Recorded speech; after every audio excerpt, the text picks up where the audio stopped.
चौपाल के संस्थापक स्वर्गीय भोलानाथ विज की प्रथम पुण्यतिथि के अवसर पर बुधवार को मॉडल टाउन स्थित स्वामी अमरदेव पब्लिक स्कूल में स्वदेशी जागरण फाउंडेशन ने चौपाल का आयोजन किया। आपको बताएं, इस अवसर पर आत्मनिर्भर बनने वाली महिलाओं को भोलानाथ विज अवार्ड से सम्मानित किया गया।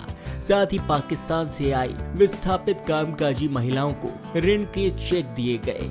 मौजूदा कार्यक्रम के मुख्य अतिथि भाजपा के राष्ट्रीय अध्यक्ष जगत प्रकाश नड्डा ने भोलानाथ विज के व्यक्तित्व का जिक्र करते हुए उनके जीवन से जुड़े उन प्रसंगों की जानकारी दी जिनके गवाह वे स्वयं रहे हैं।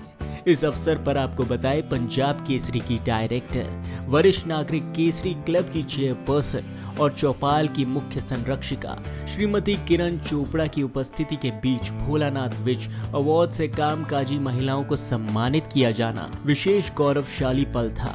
आपको बताएं, आरएसएस के वरिष्ठ प्रचारक प्रेम जी गोयल, पूर्व केंद्रीय मंत्री डॉक्टर हर्षवर्धन, सतीश कुमार, विकास सेठी, राजकुमार भाटिया, श्रीमती राज खुराना, जितेंद्र महाजन सहित अन्य सामाजिक हस्तियां भी वहां पर उपस्थित रहीं। आपको बताएं, जेपी नड्डा ने आगे कहा कि मैं नहीं जानता था कि एक दिन ऐसा कटु सत्य से सामना होगा कि भोलानाथ विज की पुण्यतिथि के कार्यक्रम में मुझे जाना होगा।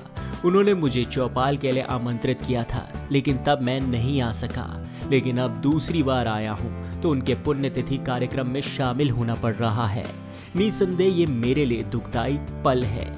तो चलिए आपको सुनाते हैं और दिखाते हैं इसके अलावा स्टेज पर मौजूद रहकर क्या कहा राष्ट्रीय अध्यक्ष जगत प्रकाश नड्डा ने। हम सब लोगों को हमेशा प्रेरणा देने वाली और समाज के कार्य में तल्लीन एक सामाजिक प्राणी के रूप में समाज को दृष्टि और दिशा देने वाली ऐसी हमारी बहन किरण चोपड़ा जी, जो मुख्य संरक्षिका हैं हमारी चौपाल की, हमारे बहुत ही आदर के योग्य हमारे सम्माननीय अवतार सिंह जी शाह जी, हमारे धर्म की दृष्टि से हम सबको दिशा देने वाले, और हमारे रवि बंसल जी, विनोद गोयल जी, जितेंद्र महाजन जी, हमारे अंकुश जी, हमारे सुनील सेठी जी, हमारे विकेश सेठी जी, जिला के चांदनी चौक के अध्यक्ष और आज के मंच संचालक, सम्मानित मंच, और यहाँ इतनी बड़ी संख्या में चौपाल प्रेमी जो यहाँ एकत्र आए हैं, जो इस सामाजिक कार्य से जुड़े हुए हैं, और हमारे भोलानाथ जी के परिवार के सभी सम्मानित सज्जनवृंद, उनके परिवार के सभी सदस्यगण और यहाँ उपस्थित मीडिया के मेरे साथी, आज मुझे यहाँ इस कार्यक्रम में आने का मौका मिला है। वैसे चौपाल के कार्यक्रम में आना मुझे पिछले साल भी मौका मिला था, लेकिन मैं नहीं जानता था कि अगले कार्यक्रम में जब मैं आऊंगा तो इस कटु सत्य से आमना सामना होगा कि जिस पिछले कार्यक्रम में सम्माननीय हमारे स्वर्गीय भोलानाथ विज जी कार्यक्रम की रूपरेखा बना रहे थे, आज उनके प्रथम पुण्यतिथि पर मुझे आना पड़ेगा। मन को विश्वास नहीं होता और कभी भी ऐसा जहन में भी नहीं आता था कि इस तरीके की घड़ी आएगी जब मुझे उनके पुण्यतिथि के कार्यक्रम में आना पड़ेगा। लेकिन विधि के आगे, विधि के विधान के आगे हम सब लोग मजबूर हो जाते हैं, और आज मुझे उनके प्रथम पुण्यतिथि पर इस कार्यक्रम में शामिल होने का मौका मिल रहा है। इसके बाद आपको बताएं कि चौपाल की मुख्य संरक्षिका श्रीमती किरण चोपड़ा ने कहा कि ये विश्वास नहीं हो पा रहा है कि भोलानाथ विज की पुण्यतिथि है। भोलानाथ जी संयोग और सेवा भाव की परिभाषा थे। अश्वनी जी के जाने के बाद से वे मेरे लिए पिता के सम्मान थे। उनका साया मेरे ऊपर था। वे सभी को एक परिवार की तरह मानते थे। किरण चोपड़ा ने कहा कि भोलानाथ विज राजनीति और लोकनीति दोनों जानते थे। उन्होंने एक कर्मठ सिपाही की तरह चौपाल का कार्य किया। कोरोना के दौरान मैंने उन्हें घर बैठने की सलाह भी दी, लेकिन उन्होंने मना कर दिया और कहा कि चौपाल का काम नहीं रुक सकता है। तो चलिए आपको सुनाते हैं कि इसके आगे स्टेज पर मौजूद रहकर श्रीमती किरण चोपड़ा ने क्या क्या कहा। सबसे पहले तो मैं क्या कहूँ कि मुझे विश्वास ही नहीं हो रहा कि आज आदरणीय भोलानाथ विज जी की पुण्यतिथि है। कहते भी दिल घबराता है और उनके साथ स्वर्गीय लगाने को भी मन नहीं करता, क्योंकि जब हमारा कोई अपना सा व्यक्ति, कर्मठ व्यक्ति, बहुत अपना सा, जो समाज के लिए, देश के लिए काम करने वाला व्यक्ति इस दुनिया से विदा हो जाता है,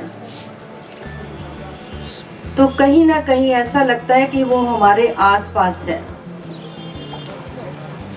क्योंकि उनके कामों की खुशबू, उनके कर्मों की खुशबू हमारे आसपास है, जो हमें हमेशा प्रेरित करती है कि आगे बढ़ो और काम करो।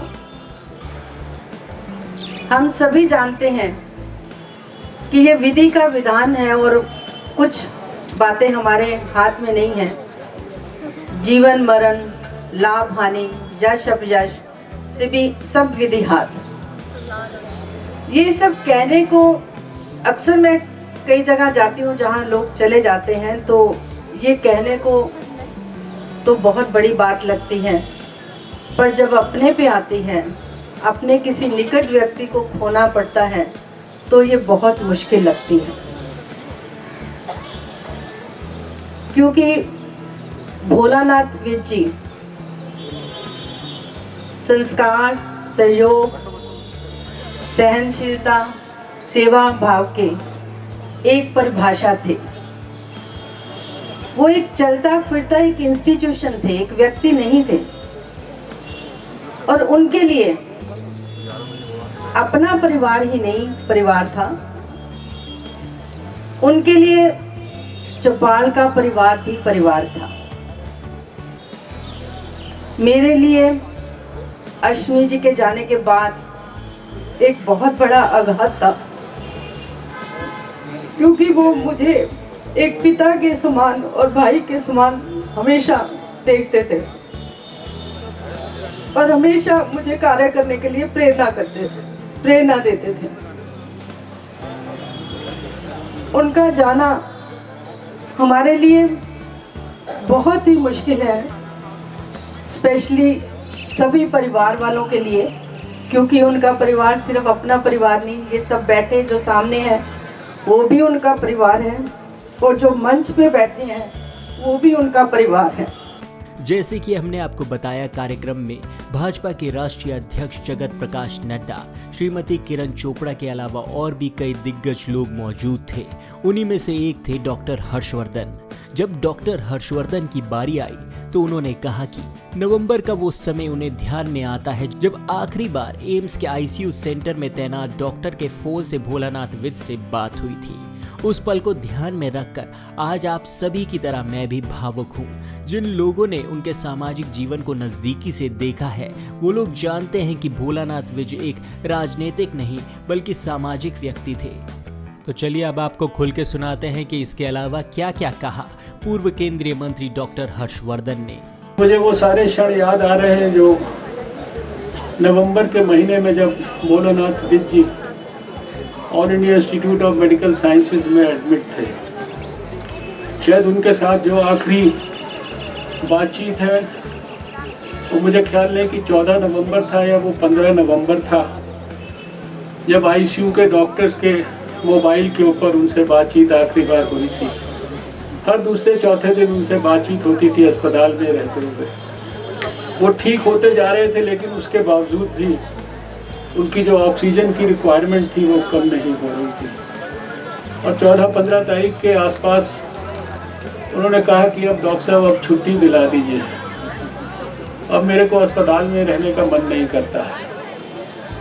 और डॉक्टरों से बातचीत करके हम लोगों ने जैसा कि डॉक्टरों ने एडवाइस किया, उनको वहाँ से छुट्टी कराकर यहाँ आसपास ही हमारे माननीय संचालक डॉक्टर सतीश मखीजा जी यहाँ पर हैं कार्यक्रम में, उनके अस्पताल में लाए थे।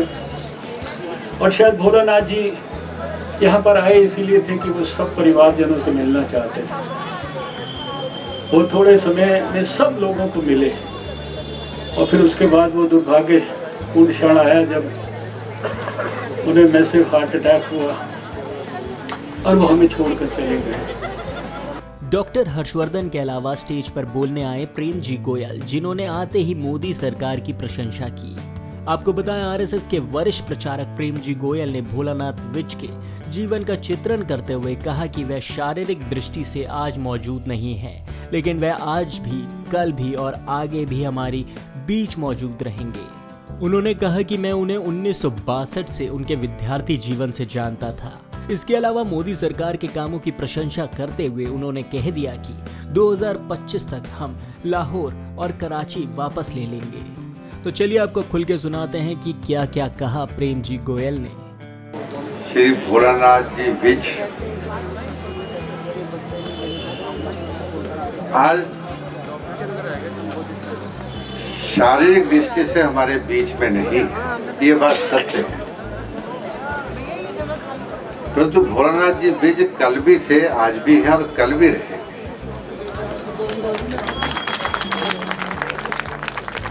उसका कारण क्या है कि भोलानाथ जी विज को मैं तो सौभाग्य से 1962 से जानता हूँ,